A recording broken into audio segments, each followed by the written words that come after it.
This is Pop Culture Period Piece Podcast. I'm Laura. And I'm Julie. We are actors, costumers, movie, and book enthusiasts. But we have very different tastes. So every week we pick a pop culture period piece to talk about. Our thoughts about the movie and also anything the movie brings up. Like how The Mummy is totally written through the female gaze and Santa Fe from Newsies is the ultimate I want song. Do you know what that is? Listen to us. So if you like movies with corsets, manners, and cottagecore aesthetics, give us a listen. Pop Culture Period Piece has a new episode dropping every Thursday. Goodbye. Bye. Time to go home, Dylan. Not really. Yeah, it is. I'm staying. That's funny because it sounded like you just said you're staying. I'm a student. Where? Here. That's funny because it sounded like you just said here. Mom only agreed to let you go if I said I'd go too. I mean, trust me, I don't want to be here either. Are you kidding me? He was not kidding her. Poor Dylan. Like, he probably got into like MIT or something. He had to go to Witch U. Witch U.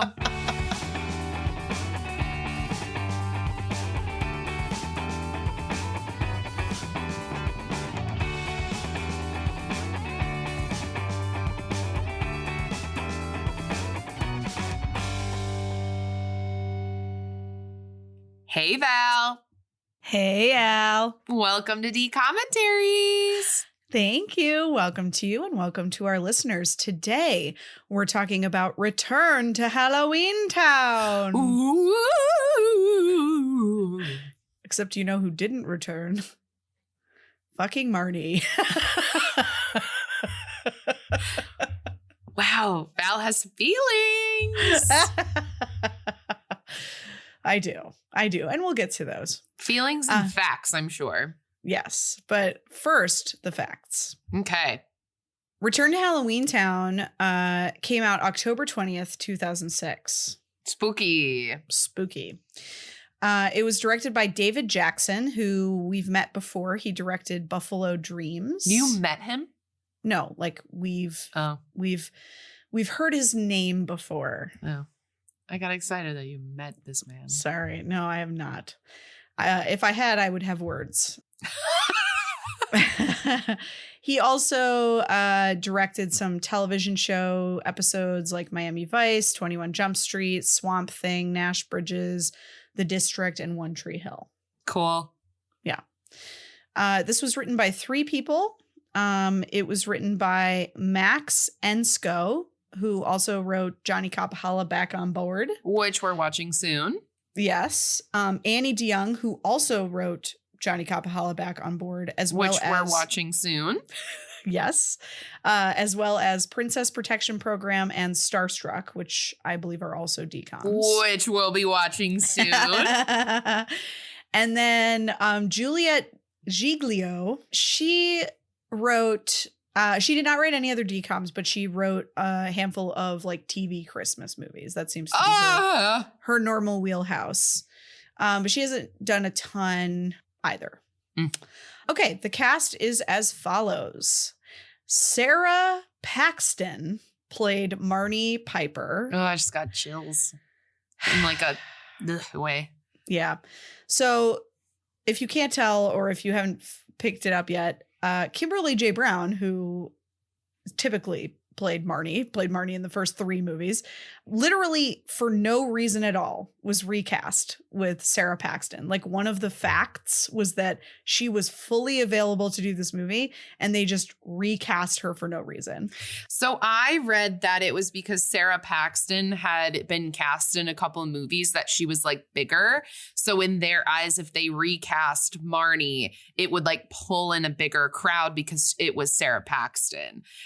This is me not offending Sarah Paxton in any way. I think that in some of her movies, she does a really good job. I think this movie was just not for her. Oh, no. And like Aquamarine, yes, girl, get it. Okay, big fan. This is going to sound so mean. She wasn't big enough at the time for them to be like, yes, let's pull her in and have her do this. No, to have like Halloweentown, the franchise of Halloweentown is one of the most iconic DCOM like stories. Like, if people don't know like anything else other than like maybe High School Musical, they might have at least heard of Halloweentown, right? Mhm. And the fact that they took out the lead character and replaced her in the 4th movie, Mhm. not of her choice. Like a lot of times you'll see that happen in, 3rd, 4th, 5th movies of a franchise, but it's usually because that person does not want to play that role anymore and they're forced to recast. The Mhm. fact that she was like down and ready to go, it just makes us sad. Like it's just like, why did you do this? Yeah. And they never made another one, probably because it didn't do very well. Mhm. And I think that that's kind of down to this situation. I mean, the story also kind of doesn't make sense, but like No. you can look past a lot if you're like loyal to the characters, right? Yeah. And we have all of the other returning characters. Yeah, I know. It makes literally no sense. So Yeah. anyway, enough about my feelings on that. Anyway, Sarah Paxton, as Al alluded to, is known for being an aquamarine. She was actually also in Hounded, the DCOM, but must not have been a very big part because it didn't like register. Yeah. She was also on a show, I think, called Darcy's Wild Life, which I had never heard of. Okay. But she's a character actor. She's been in like episodes of lots of things. Over And once again, Sarah, I'm sure you are very kind and very nice. Would love to meet you one day.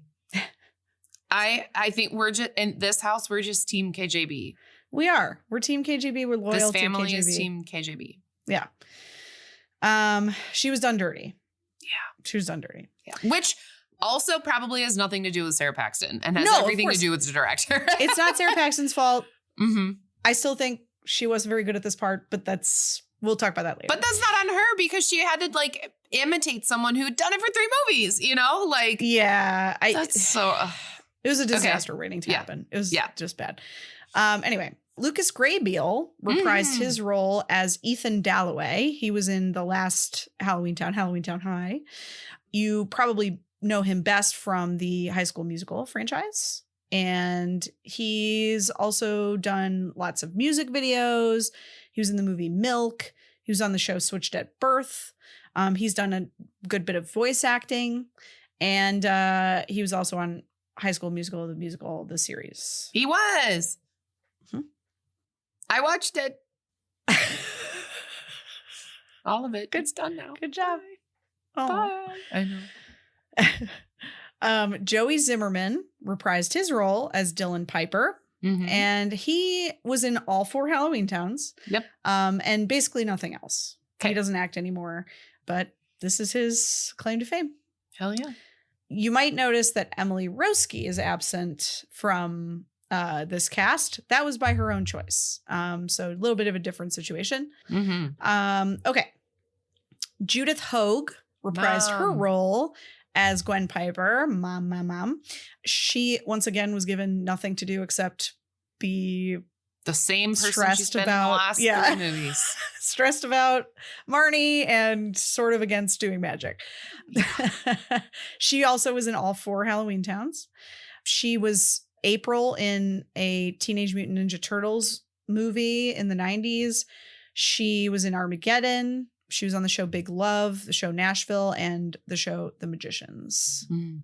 Then we have Debbie Reynolds. There she is. Reprising her role as Aggie Cromwell. Briefly.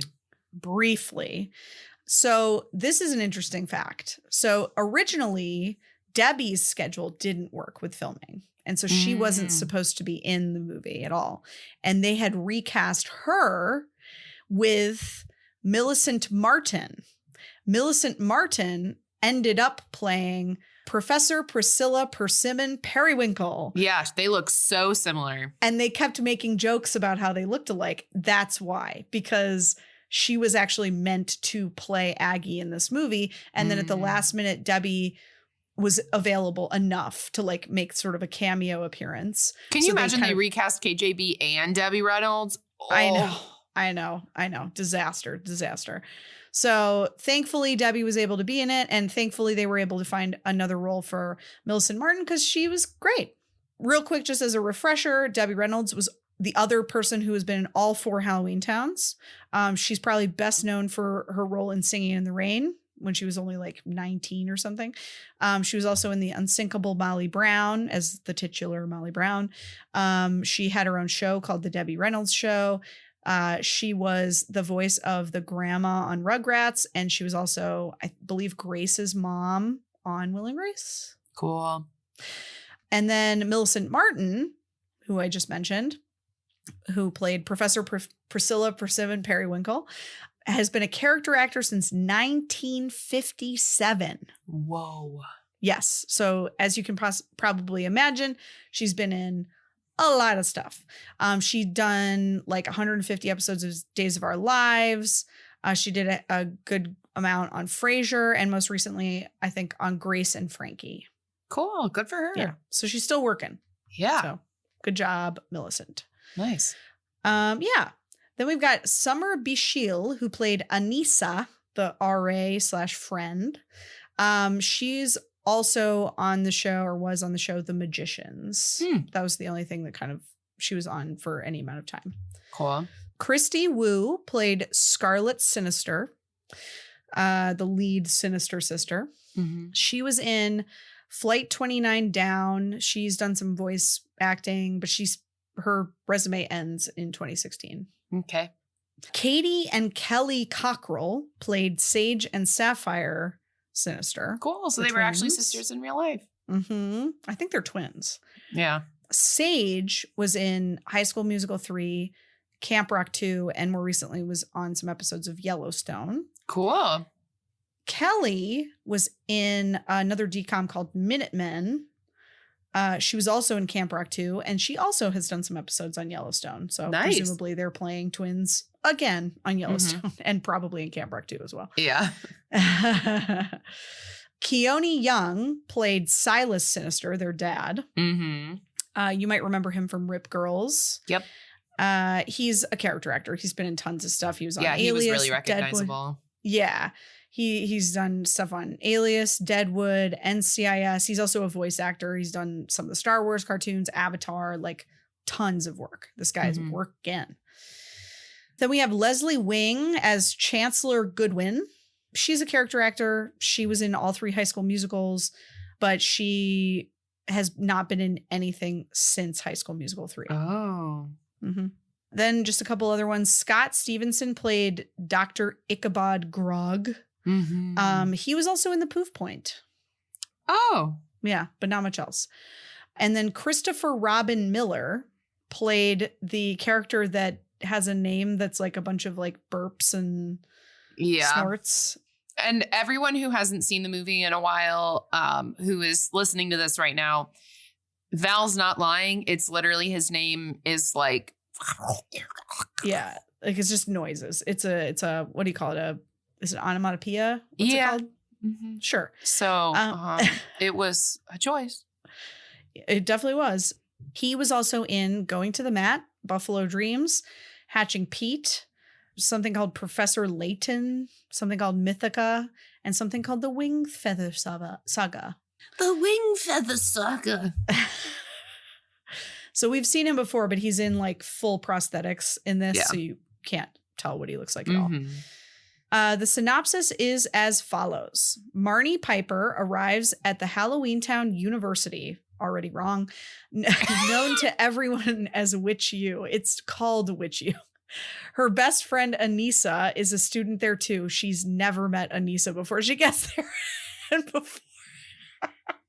And before you can say abracadabra, the bewitching pair find themselves in magical mischief and mayhem. That's not at all. Who wrote that? I don't know, but it's so wrong. This it's is unbelievable. This is one where I'm taking a stand and I'm looking up what the Disney Plus one is. Yeah, please do. Please do.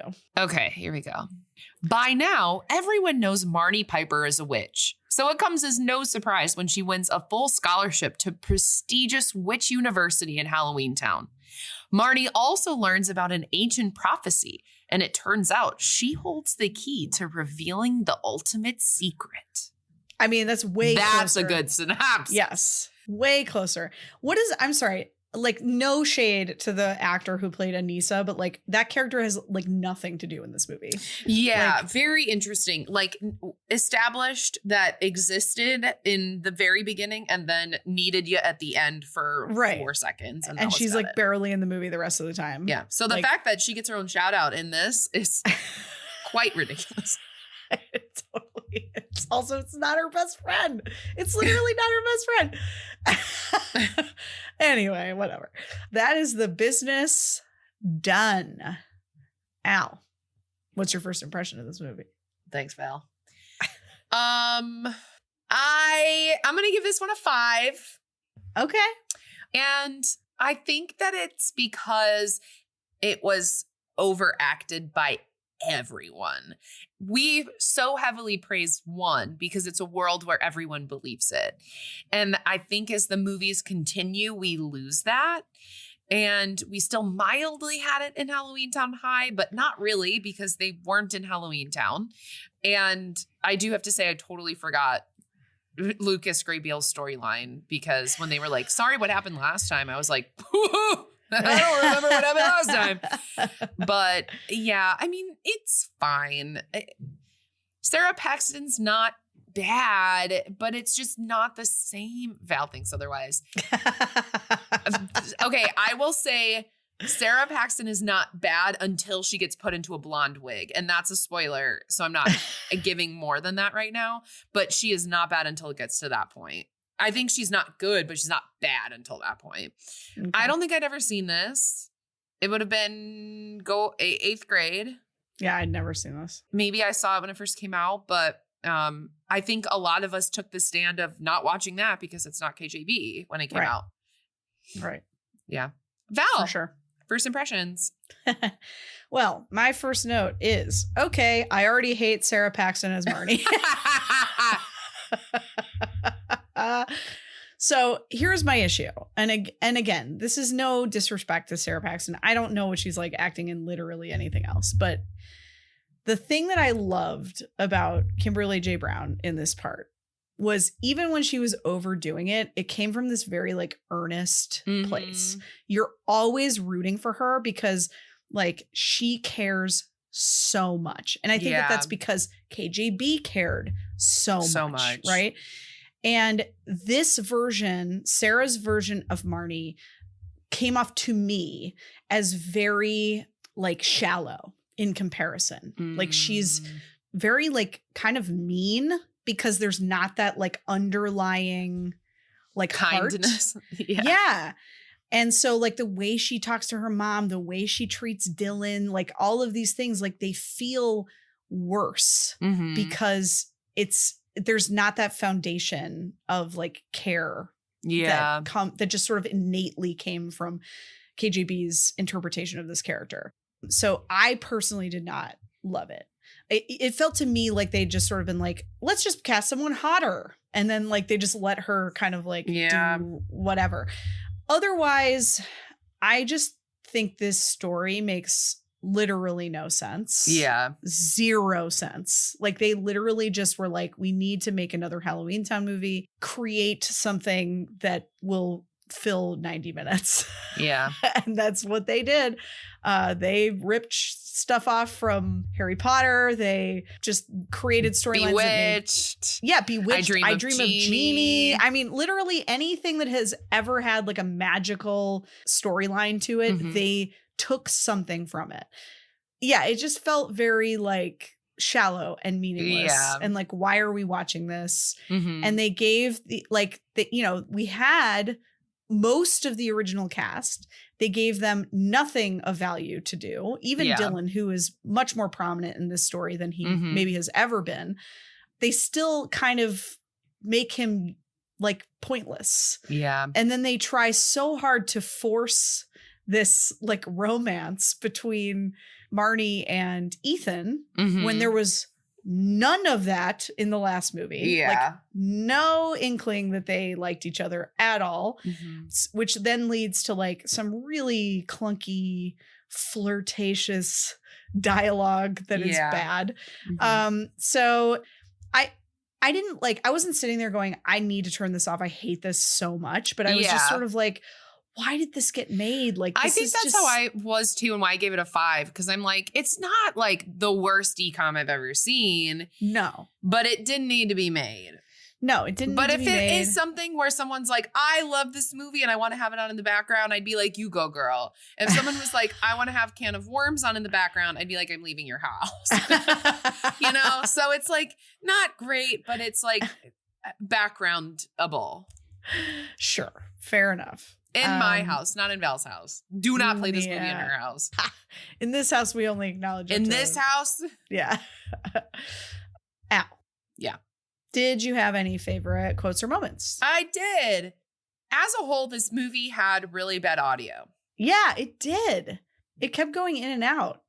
Like, anytime that they were like far away, it's like there were a couple people whose audio didn't get picked up properly and they had to use the mic of the other person and they didn't have any backup audio. It's very interesting because it happened a lot where I was like, did I turn the sound down or did something happen? Is someone calling me? Where like nope, it was just poor audio. That was, and it was badly synced. Like it was just, it was really bad. That was very interesting to me. Yeah. The moment where we first see Lucas Grabeel, a dog barked, and I thought that was funny. There were a lot of weird sound effects. Mm-hmm. Also, Lucas Grabeel's hair was something about Mary hair. Yep.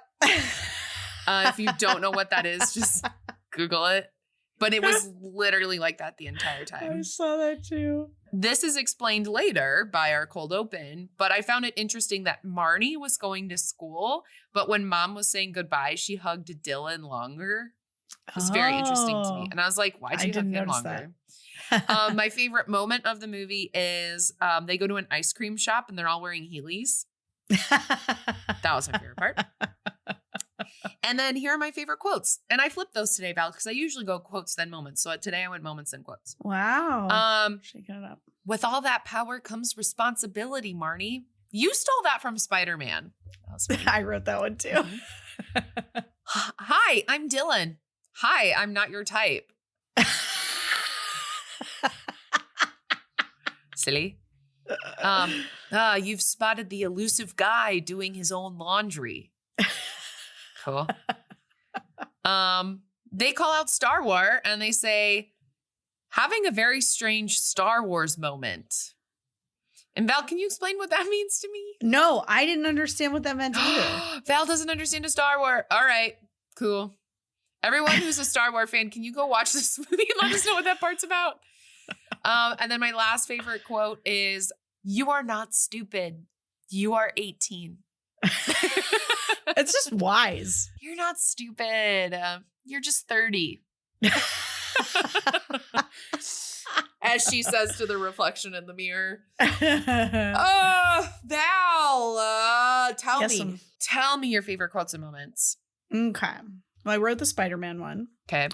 At one point, Marnie says to Dylan, aren't you late for something like your own life? Which was a good one.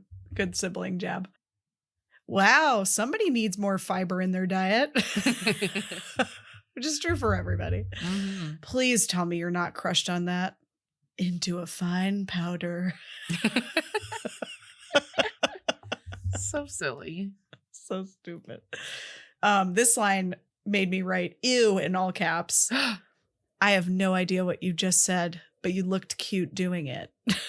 Ew. Oh, this one was another like wise one. That's what people with powers do. They wield them. Which I thought was very insightful. That's it for quotes.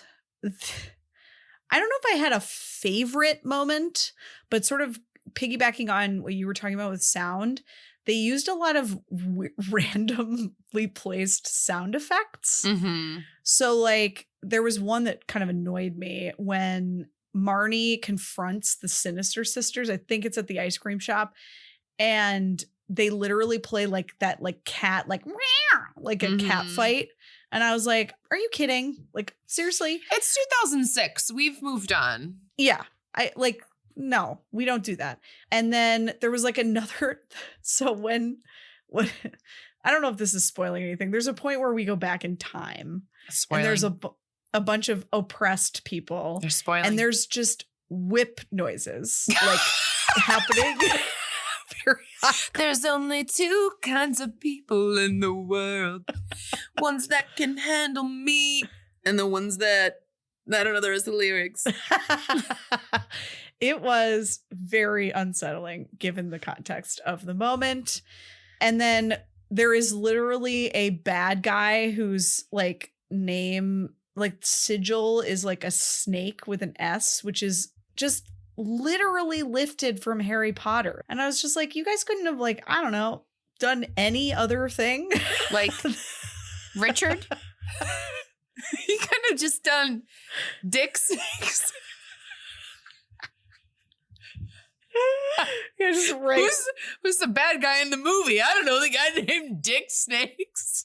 Disney Channel, what were you thinking?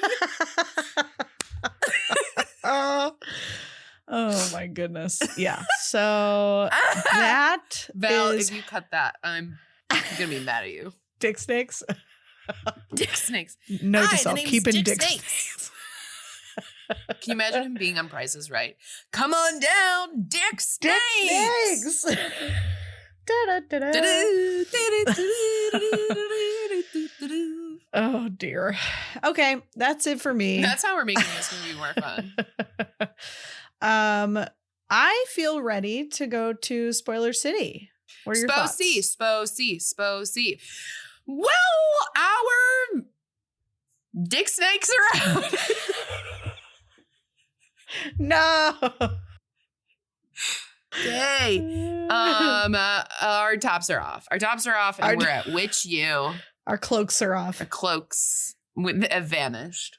And here we are.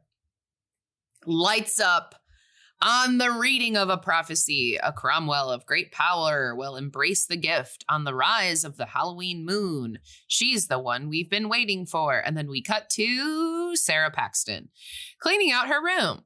And Mom is talking to the soup. And Marnie's like, Mom, why do you get to use magic and I don't?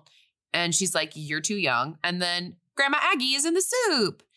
And then we find out that Sophie, who was not in this movie, is with Grandma Aggie and they're time traveling together. And so she's losing contact. And so she goes in and out. But she ends with congrats. And they're like, why did she say congrats? And it's because Marnie's been accepted to which university? And Mom's like, nope. And I wrote, hasn't learned a damn thing. And she said, not all magic is good. Foreshadowing. Then Mom's like, if you go to which university, I'm not paying for it. And Marnie's like, sucks to suck, Mom. I got a full ride, which I wrote, suspicious.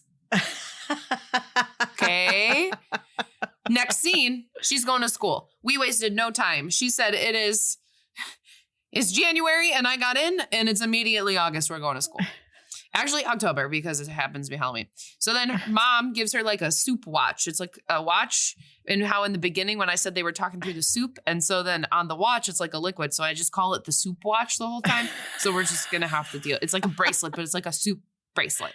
So they can like talk through water, which also happens in Enchanted. Oh, okay. I was going to say it happens in the last Halloweentown. They use a witch's glass to talk to each other. That's cool.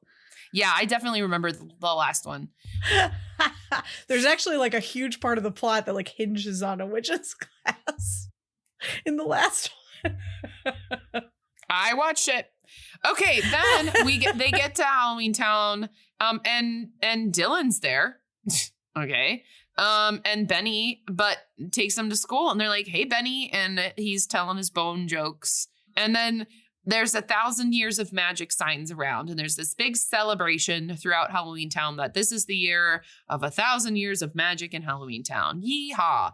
And then they get to school and there's a gargoyle in the front of the school. And then it's spying on everything. And it takes us to President Sinister, who was the guy from the beginning with the prophecy. Oh. And he knows that she's here and the prophecy will be fulfilled. So basically, Marnie was supposed to be there for a reason. Now we find out there's no magic allowed on campus. And she tries to get her bag to float to her room and her professor stopped her. And the mean girls were like, girl, you didn't know? You didn't read the handbook? And she's like, no. And I wrote, that guy looks like Ichabod Crane, which is insane because they did that on purpose. It's like, hey, Al, they did that on purpose. And then when I find out, I will say that I find that out later when I find out his name, because I wrote it in all caps. Then Dylan, he's enthralled. He's enthralled by the hot girls because she knows Latin. And he's like, you know Latin? I know Latin.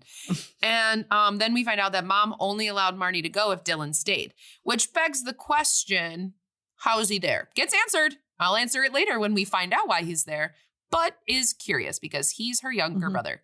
Although I am glad that they didn't just like say some expositional line to explain it in the moment. You know what I mean? Like I'm glad it kind of came up organically. But yes, it is kind of It made me confusing. pay attention to the plot, and I think for that we're grateful. Then Debbie Reynolds, poof, right in her room. And then we get another "Where's Sophie" comment. And then she puts the soup bracelet back on. She'd thrown it down. She's like, Mom, I don't want to talk. And then Grandma comes. And then Grandma's like, I should have told you about the school and about the magic and about everything. So then Marnie gets invited to meet her RA, and she gets sucked into the magic lamp. And this is where we find her best friend, Aneesa, for the first time. So she's a genie. Keep that in mind. Then we find out that the Sinister Sisters are related to the powerful warlock, Silas Sinister, the guy from before he's the president. He's the guy from the prophecy. Okay, so everyone is mean so far. Then Lucas Grable's there with his something about Mary hair. And he apologizes, and then Marnie apologizes. And I wrote, I forgot what happens in high school, DBH. His dad tries to kill steal her magic. everyone. Oh, basically. with the Knights of the Round Table. Yeah. Yeah. And then I wrote, why are Marnie and Dylan in the same class? He's younger. Once again, that'll be answered later. But Al at this time didn't know why. And then Sinister Sisters are using magic. So they stole Marnie's book, and then she got in trouble. And then we find out that this guy's name is Dr. Ichabod Grog. And I wrote, I manifested that. Then the Sinister Sister bewitches Marnie's pen, and then Marnie. And so she's hexed. And so she like was the last person to be writing her essay for class. And then she turns it in, and it's a blank piece of paper. And then she's like, I swear I was writing this whole time. And he goes, it was hexed. He knew. And then she talks to the chancellor, which is why there's no magic on campus. And then I wrote, Val fills in why. I was just about to say.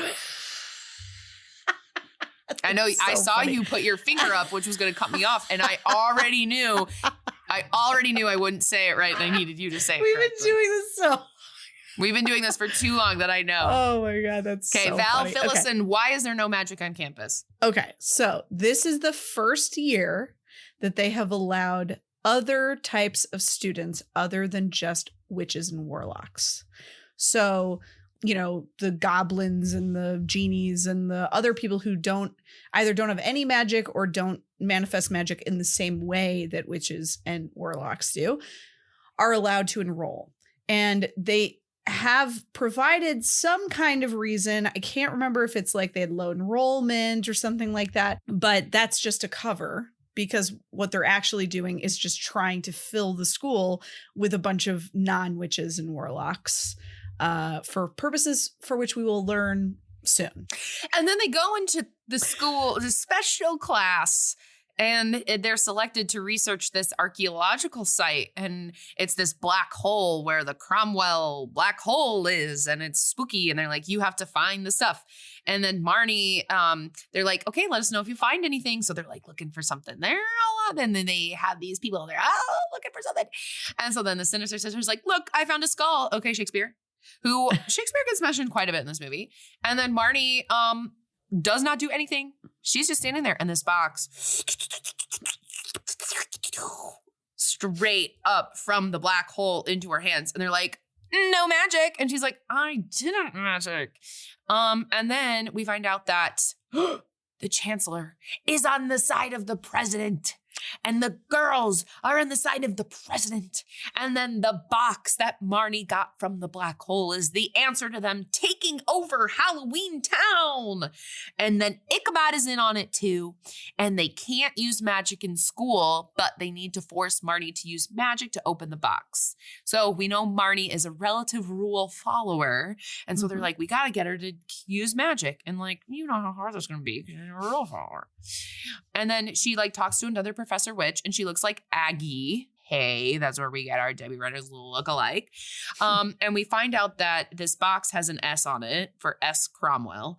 And we find out from this non-Aggie teacher, professor, that the name is Splendora Cromwell. And she's like, I knew Splendora very well. Then her and Dylan go to the library, and Dylan has powers. Powers? What powers? Dylan has powers. He's like, I only use them to speed read. And that's how he, Val, skipped a grade. He was using magic to speed read in high school, so he skipped a grade, which is why he, the younger brother, is here in college, Witch University, with Marnie. Mm-hmm. Then he finds out that there's a special power in the box.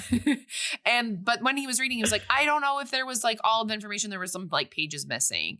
And then we see Marnie go on a date with Lucas Grabeel, and his name is Ethan. And we have a minute and a half of them flying around on a broom to a Jesse McCartney song, which I skipped through.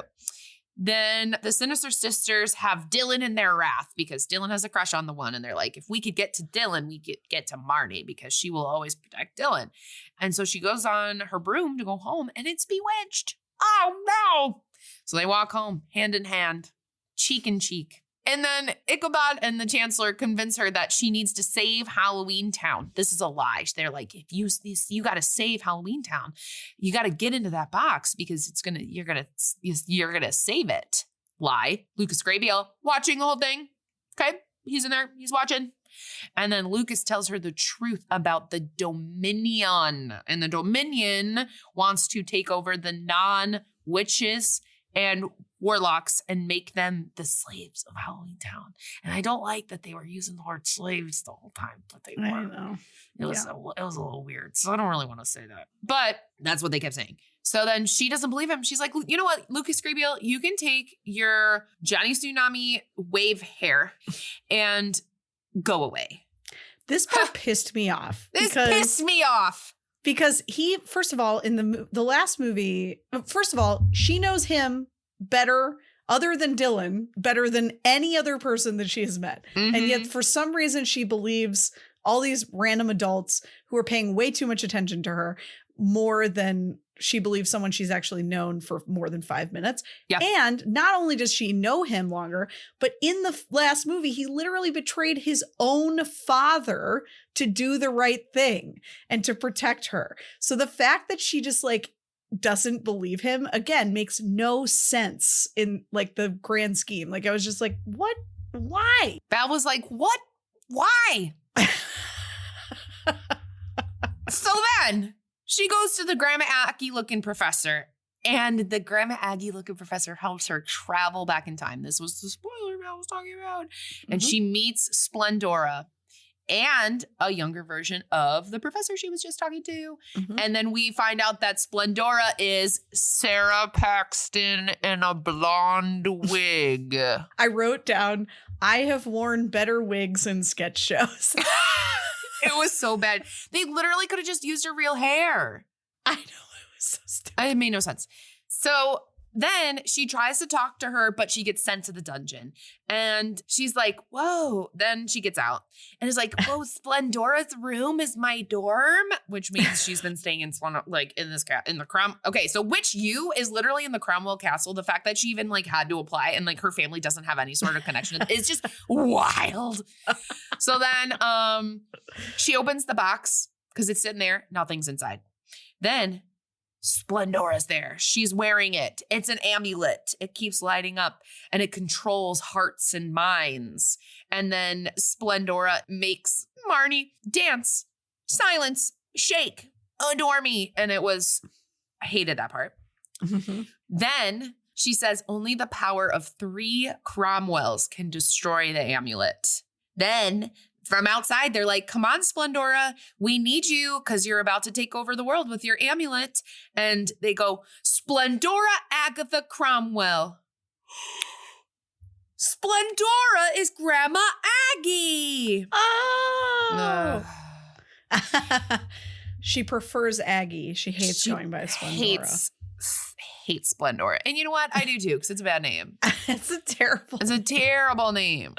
Then the Chancellor, hold on. The Chancellor steals the amulet, but how does she get the amulet? So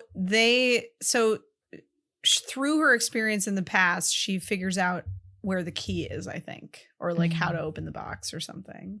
Now, doesn't she like come back? She sends it to the future, so she's wearing it. Is she? I can't remember. I don't know. Maybe the president or whatever, the chancellor just takes it off her neck. Yeah. Okay. I cannot remember. And you know what, everyone, we don't care enough. And then she threatens Dylan, and then they go to the Halloween party because all magic that happened on Halloween night becomes permanent. So if I magicked my hair to always be this color, which would be amazing, and then it hits midnight on Halloween, it would just stay that color forever. That'd be amazing. I recently learned how much Elle spends in a year on her hair. And it would be great if she could be like really great for me. Magic it. Yeah. Okay.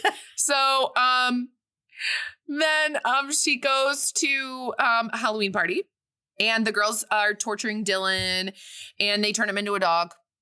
Like Sad. A literal dog. Like a literal dog. Probably like an Australian dog. Border collie type. Border collie. Something in that vein. Yeah. I've been repeating after Val a lot recently. It's so funny.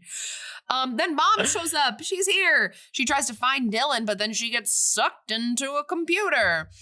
Someone gets sucked into a computer. She captured Ethan. Then they try to cast a spell on, I don't like saying it, the people who they're trying to control, and it'll be permanent and Dominion will rule forever. So if they cast the spell using the amulet, then it's gonna forever.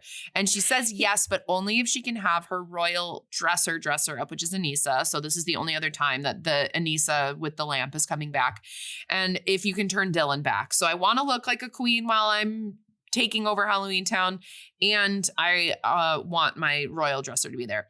So she's like, I'm going to take over everyone. She bewitches Mom and Dylan first, and then she puts the amulet in the lamp, and then the three of them destroy the lamp. And there's fireworks. So basically, she didn't give it to the Dominion, and she destroyed the amulet instead. This doesn't make any sense. No, it doesn't. Okay, like these adult people who have been planning this for like literal centuries just give her what she wants when she still has the amulet. Yeah. So like, well, she could make them do anything. She could, whatever. And they free Dylan. Mm-hmm.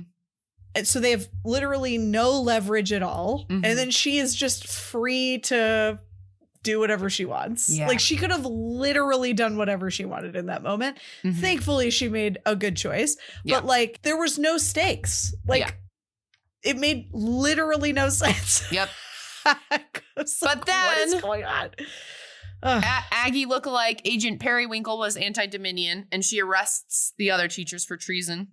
Yeah, she was like CIA the whole time. Yeah. Then Ethan renounced his magic in the last movie, but we just found out now. That's why he couldn't fly a broom. And then he's mortal now. Sad. And then the Sinister Sisters lost their power. They're mortal now. And then everyone's like, I'm surprised she destroyed it. Or she gave it to someone she trusts. Absolutely. And then we cut to Dylan, and he's reading his book, and the amulet is in a book. And that's the movie. It felt like they were setting up for another movie. Yep. And then they never made one. Nope. And I'm glad. Yep. Last thoughts or moments, Val, before. There was, in improv, a lot of times we say, like, don't put a hat on a hat. Val, right? You do like, improv?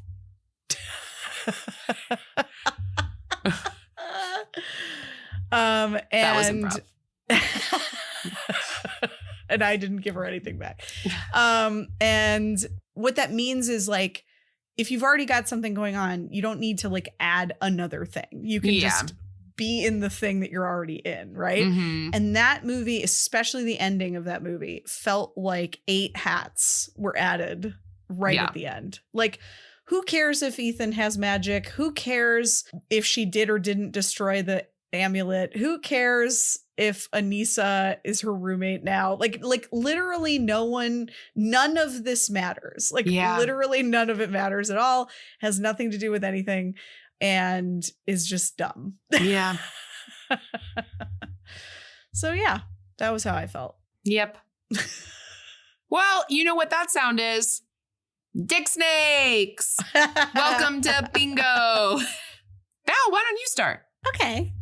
One hit wonder song. No.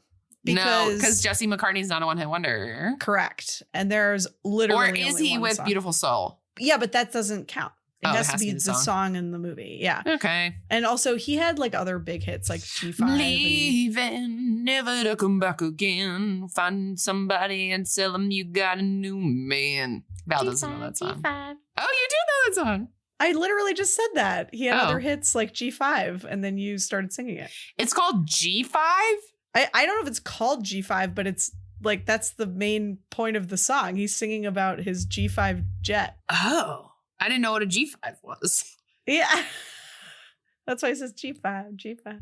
Oh, wow. We should really track his emissions. Breaking the fourth wall or looking into the camera. Not that I saw. No. Holiday themed. Yay! Heck yeah. Happy Halloween. Clunky metaphor. Probably. No, we didn't like this movie enough to pick one out. I think we just skipped this one. Yeah. I mean, there's like the whole thing with like great power comes great responsibility is like the theme and it's physically manifested in the amulet. So I guess you could say that. All right. I guess we're marking it. She thought of something. Okay. Parents who just don't get it. She never gets it. She never gets it. They never give her a chance to get it. You think at the end of each movie she's gotten it, and then you're wrong. She goes back to not getting it. Also, there was a side plot this entire movie of the mom being an empty nester and trying to become a real estate agent, which I thought was very funny because I feel like that is something that happens a lot. It's like moms who don't have their kids at home anymore trying to become real estate agents. It's true. So that was a dumb secondary plot that was funny to me. Silly. Yeah. Cool non-parent adult. Aggie's in it. Yeah. And who did we just mention? Someone too famous for a TV movie. Yeah. Deborah. I wonder what her middle name is. Deborah Dick Snakes Reynolds. No. Don't. No, that is Val. I swear. Look it up. No. I don't need to look it up to know that that's not her middle name. Competition to resolve central problem. No. Not today. A montage. I feel like there probably was, but I didn't like specifically notice one. Does the one where he's reading all the books count? Not really, no. I don't know if there was. Wow. All right. No montage. If we're wrong, tell us before Val posts this on Instagram. You have some time, probably. You have some time. Cliché villain. Yeah. The Dominion. And the Sisters. Yeah. Clothes or items you owned. So the only thing that maybe could count that I saw for me was at one point she's like futzing with her shoes and they're like these kind of like Puma style. The flat ones? Yeah. I think I had a pair of those flat Pumas too. Yeah, like I didn't have them in the pink color that she had them in, but like I had a pair that looked quite similar to the ones me and my had. sister shared a brown pair. There you go. All right, we're counting it. All right. Rotten Tomatoes 40 to 60. Val, what do you think? Oh boy. I'm gonna go. It might have gotten a tiny lift because it's part of the Halloweentowns, but I'm gonna go with 42. 61. Oh, come on. No, absolutely not. Almost kissing. No, not really. No. Someone who became famous. Does Lucas, have we counted Lucas before? Sarah Paxton's kind of famous. Lucas. I would say he's more famous than she is. Let's count it because Lucas is famous. Because he was at Switcher and Birth. Okay. Great. Cool. Betraying of one's real friends or values. No. I guess Dylan did. Kind of, but he like got like hexed or whatever. Oh, okay. So he Never didn't have mind. control. Your childhood crush. Have I counted Dylan before? You did, actually. All right, we're counting him again. Val has a better memory than I do. Obviously, bad special effects or stunts. The entire broom scene. Yeah, I mean, and there was a lot of bad special effects in this movie. I did note that I appreciated that they kept doing the practical makeup and stuff. Like, there was a lot that was practical effects. Even like the gargoyles that were like watching. And we were like puppets. Yeah, exactly. Like a lot of it was practical, but it was when they didn't do practical stuff that it looked terrible. Yeah. Including, and this happened in Twitches too, when they zoomed out on the castle. Yeah. It like looked like a CGI. bad computer program. Like it was terrible. It's bad. It's bad. Yeah. Yeah. Yeah. Disney Channel star. I mean, Lucas Grabeel. Yeah. But no KJB. Musical number. No. But that Jesse McCartney sings. No. Okay, fine, Val. Magic. Yeah. So much.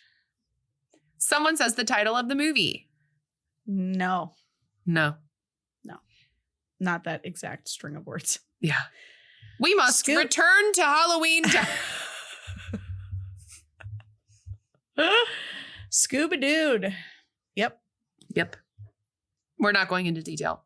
No. The heroes create the problem. No, the Dominion. Yeah, the Dominion creates the problem. Lead is a fish out of water. Kind of. Yeah, I'd say. Like she doesn't really know how to do college. She doesn't really like fit in with everyone. She didn't read the handbook. Yeah, that's true. Well, Val, this movie came up short and so did we. No bingo today. Ah, shoot. Oh, well. Dick snakes. That feels right.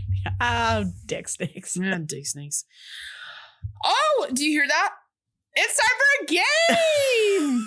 And Val, you know what? Because last episode, I did a shitty job with the game, which was me talking about myself in a safe space because no one knew that story, I will say. I've created a cool game for you today.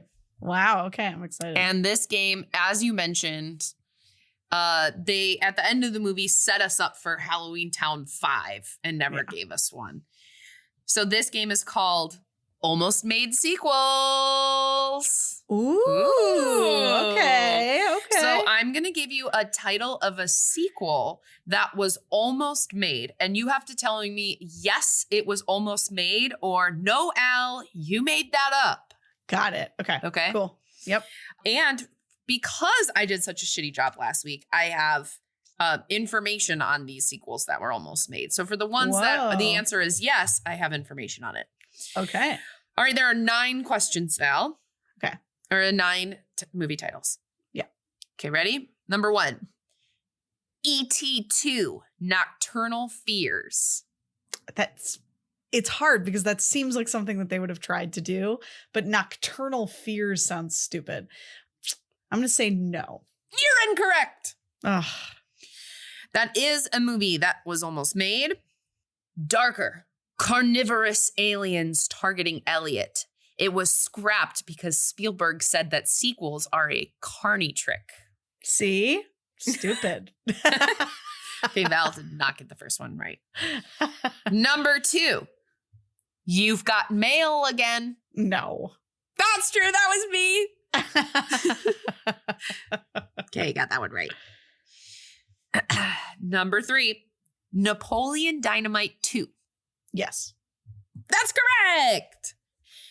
They scrapped Napoleon Dynamite 2 for an animated show. Interesting. Yes. Okay. Mm-hmm. Number 4, Forrest Gump 2. Yes. She is correct, people. Because it's based on a book and there is a sequel book. So yes. And at least the movie version that was in the works and he was like writing it and he wanted to make it, but he was going to fall in love with a Native American woman who lived in Oklahoma and died in the bombing. But it was too close to 9/11. And so the whole movie was scrapped. Whoa. Because wild. it takes place during the Vietnam War and it takes place during these like big, historic events. And so they were going to have it connected to the bombing in Oklahoma, and then 9/11 happened. Woo.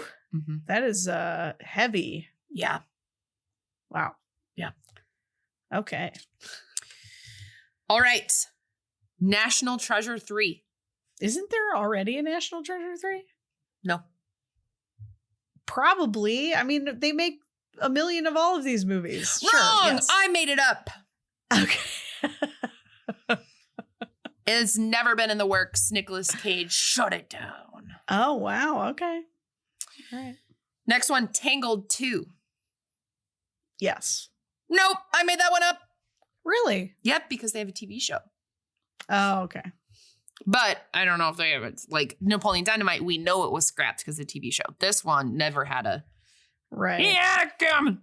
I feel like, there was like that era where they made like a TV sequel to all the Disney movies. And then now they're just making TV shows. Mm-hmm.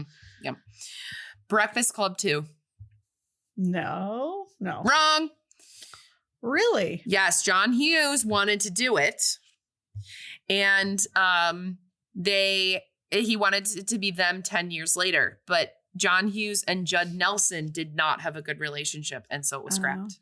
Wow. Interesting. Mm-hmm. Again, a movie that does not need a sequel. Yeah. Speaking of movies that don't need sequels, Beetlejuice Goes Hawaiian. This one. Yes, for sure. It is true. So what happened was, so basically the movie was going to be that they were going to move to Hawaii because they mention it in the first movie, and they were going to build a resort on ancient like grounds in Hawaii. And Winona Ryder in 2013 said, yes, I'm in, let's do it. And in 2019, Warner Brothers said, nope. Wow. So is that recent? That's interesting. Yeah. And last but not least, Bridesmaids 2, Happily Ever After. This is another one where like, I don't think the people who made it would necessarily be that into making a sequel, but like the studio, it was such like a phenomenon that I feel like there's definitely a chance that the studio would have been like, let's make another one.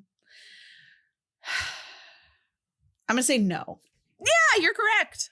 That was me. Yay, Val, you got 1, 2, 3, 4, 5 points. That's better than 50%. Wow. Good job. You're great. Thank you. You're great. Thanks for playing. Almost made sequels. Well, Val, that was so fun. It was so fun. We're so fun and so funny. We are. Dick snakes.